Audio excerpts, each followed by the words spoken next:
Good morning, students of the Commerce section. Subject Economics, Chapter 2, Theory of Consumer Behavior. Before this video, we talk about consumer's equilibrium. We are in Theory of Consumer Behavior. Before this video, we see the consumer equilibrium and indifference curve analysis. In this video, we are going to describe the various features of indifference curve. Indifference curve, as we know, that indifference curve is a path of points at which every point shows the combination of two goods which can provide equal satisfaction to the consumer, and by choosing any one point, a consumer will become indifferent to all others point. Indifference curve, actually it is a rectangular hyperbola, negative slope curve, which is slope downward to right, and every point shows the combination of two goods. So indifference curve, the first feature of indifference curve, that indifference curve is always convex to the origin. Convex to the origin. Why convex to the origin? Because of diminishing marginal rate of substitution x for y and diminishing marginal rate of substitution y for x. यानी तटस्थ वक्र जो होता है उसकी पहली विशेषता ये है कि वो ओरिजिन के प्रति, उद्गम के प्रति जो है वो कॉन्वेक्स होता है, उत्तल होता है. तो ये convex to the origin indifference curve, जैसा कि हम लोग जानते हैं कि एक रेक्टेंगुलर हाइपरबोला है, अति परवलयिक वक्र है, और जो कि एक ऋणात्मक ढाल लिए हुए ऊपर से नीचे की ओर गिरता है, और ये दो वस्तुओं के एक ऐसे संयोग को बताता है जो उपभोक्ता को समान संतुष्टि देने में सक्षम है. लेकिन ये एक ऐसा नेगेटिव स्लोप कर्व होता है जिसके एक पॉइंट से दूसरे पॉइंट पे जब हम आते हैं, ए से बी पर जब हम आते हैं, तो we have to be release some units of Y for getting an extra unit of X. Again while we travel from B to C, we have to release some units of Y again for getting some extra units of X. तो ये जो है, ये जो substitute करते हैं, हम y को सब्स्टिट्यूट कर रहे हैं x के लिए, और अगर we travel from lower to upper on indifference curve, अगर हम d से c की ओर आएंगे या c से b की ओर जाएंगे, तो we have to be release some units of x for getting an extra unit of y. तो ये जो सब्स्टिट्यूट करते हैं for getting an extra unit of another good, ये जो सब्स्टिट्यूशन है, ये सब्स्टिट्यूशन धीरे धीरे घटता जाएगा. यानी फॉर सपोज अगर हम एक यूनिट एक्स के लिए मान लीजिए कि हम 5 यूनिट वाई छोड़ते हैं, तो फिर दूसरे यूनिट एक्स के लिए हम 4 यूनिट वाई छोड़ेंगे, तीसरे यूनिट एक्स के लिए हम 3 यूनिट वाई छोड़ेंगे. तो that is diminishing marginal rate of substitution, X for Y and Y for X. When we, जब हम ऊपर से नीचे आते हैं तो हम एक्स के लिए वाई का सब्स्टिट्यूशन करते हैं, और नीचे से ऊपर की ओर जाते हैं तो वाई के लिए एक्स को सब्स्टिट्यूट करते हैं. और ये जो सब्स्टिट्यूशन का रेट होगा ये डिमिनिशिंग होगा, और वो इसलिए डिमिनिशिंग होगा क्योंकि इसके पीछे जो कारण RGD एलन और हिक्स ने दिया कि why people use to substitute on indifference curve, क्यों सब्स्टिट्यूट करेगा, तो उसके पीछे कारण है कि उपयोगिता को देख के सब्स्टिट्यूट करेगा. वो ज्यादा उपयोगी सामान को लेगा और कम उपयोगी सामान को सब्स्टिट्यूट करेगा. अब है दूसरा क्वेश्चन ये उठता है कि वो इस बात का पता कैसे लगाएगा कि उसके लिए कौन सी वस्तु ज्यादा उपयोगी है. तो अगेन वो कहते हैं कि ये मार्जिनल रेट ऑफ सब्स्टिट्यूशन जो है एक्स फॉर वाई और वाई फॉर एक्स, ये इक्वल टू होगा P x by P y के. यानी अगेन वो जो सब्स्टिट्यूशन है वो उसके कीमत के आधार पर हम उसके यूटिलिटी को कंपेयर करते हैं और तब हम उसको सब्स्टिट्यूट करते हैं. तो ये सब्स्टिट्यूशन का जो डिमिनिशिंग रेट है, इसके पीछे कारण है law of diminishing marginal utility. Law of diminishing marginal utility कहता है कि as a consumer consume various units of same item, the marginal utility of every next item, the marginal utility which is derived from every next unit is going to be decline. तो इसी आधार पर जैसे जैसे हम किसी एक वस्तु की मात्रा को छोड़ते जाते हैं अगली वस्तु की इकाई को पाने के लिए, तो जिस वस्तु की मात्रा को हम रिलीज करते हैं या छोड़ते हैं उसकी सीमांत उपयोगिता हमारे लिए बढ़ती जाती है, और जिस वस्तु की मात्रा को हम अचीव करते जाते हैं, पाते जाते हैं, उस वस्तु की सीमांत उपयोगिता हमारे लिए घटती जाती है। इसीलिए प्रत्येक की अगले यूनिट एक्स के लिए हम y की कम मात्रा को छोड़ते हैं।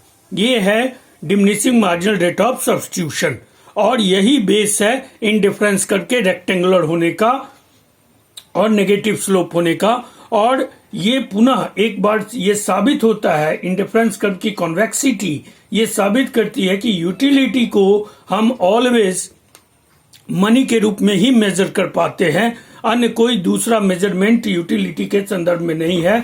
और इसलिए इंडिफरेंस कर्व एनालिसिस भी यूटिलिटी के कॉन्सेप्ट पर आधारित ही एक एनालिसिस है। इसलिए इसकी आलोचना करने वाले ये भी कहते हैं कि indifference curve analysis is in nothing new, it is just a old wine in a new बोतल। तो indifference curve always convex to the origin. Why convex to the origin? Due to diminishing marginal rate of substitution x for y and y for x. Why there is diminishing marginal rate of substitution x for y and y for x? Due to law of diminishing marginal utility. Thus, it is very clear that the utility always measured in terms of money.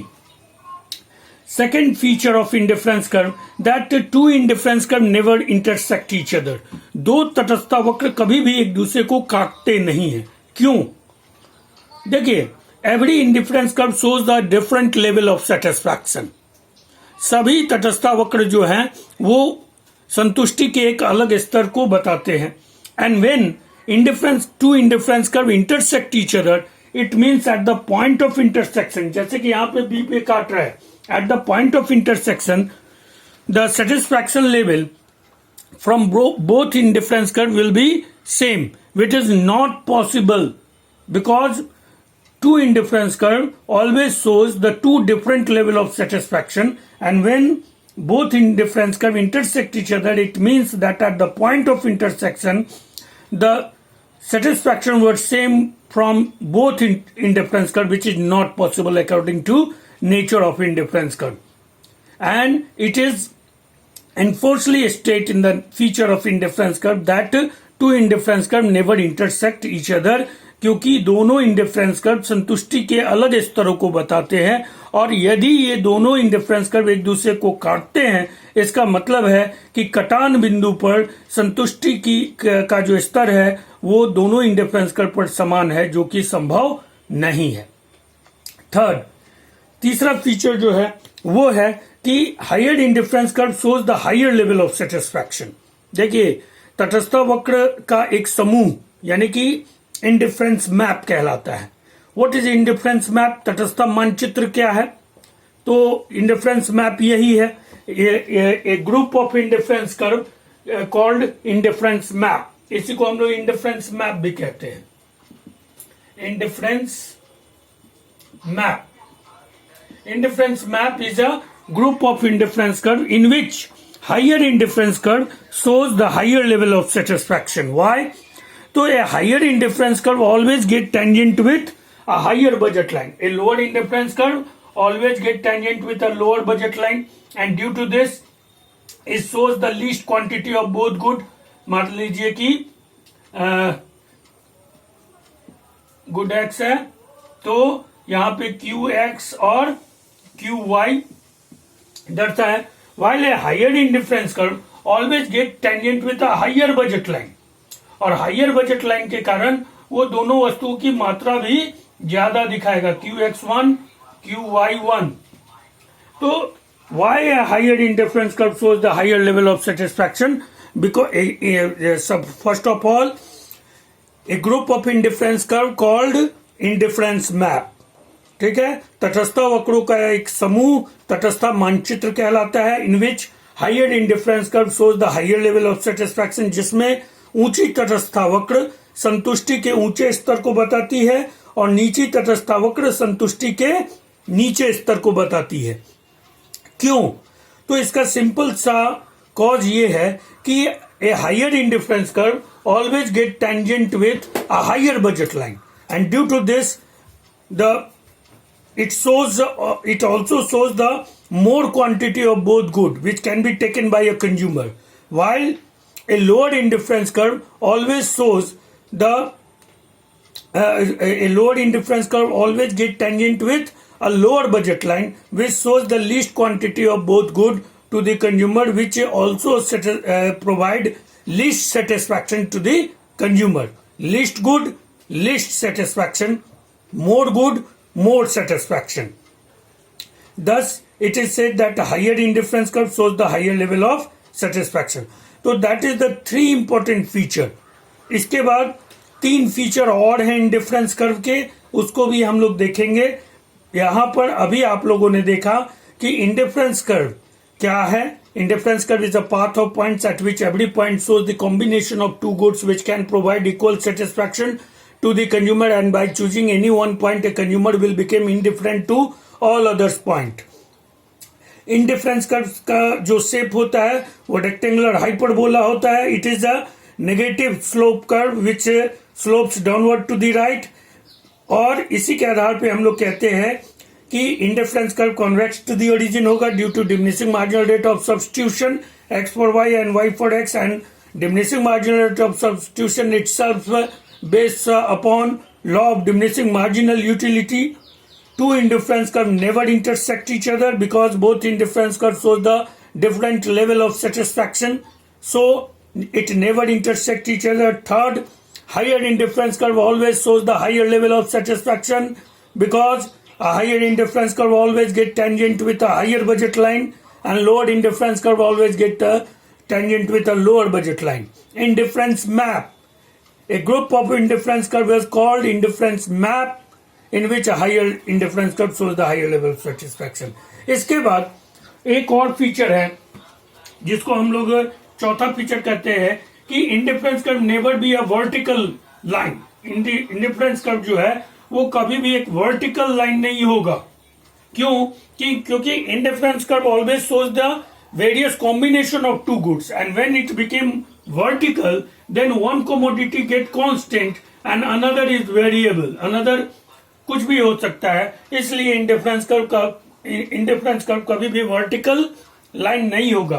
Same as indifference curve never be a horizontal line. Indifference curve कभी horizontal line भी नहीं होगा, क्योंकि इसमें भी वही होगा कि एक वस्तु जो है वो कांस्टेंट हो जाएगा और अनदर जो है वो वेरिएबल हो जाएगा, उसका कोई निश्चित नहीं होगा. तो 5 फीचर्स अभी हमने देखा. चौथा फीचर आपको दिखा है कि indifference curve never be a vertical line and indifference curve never be a horizontal line.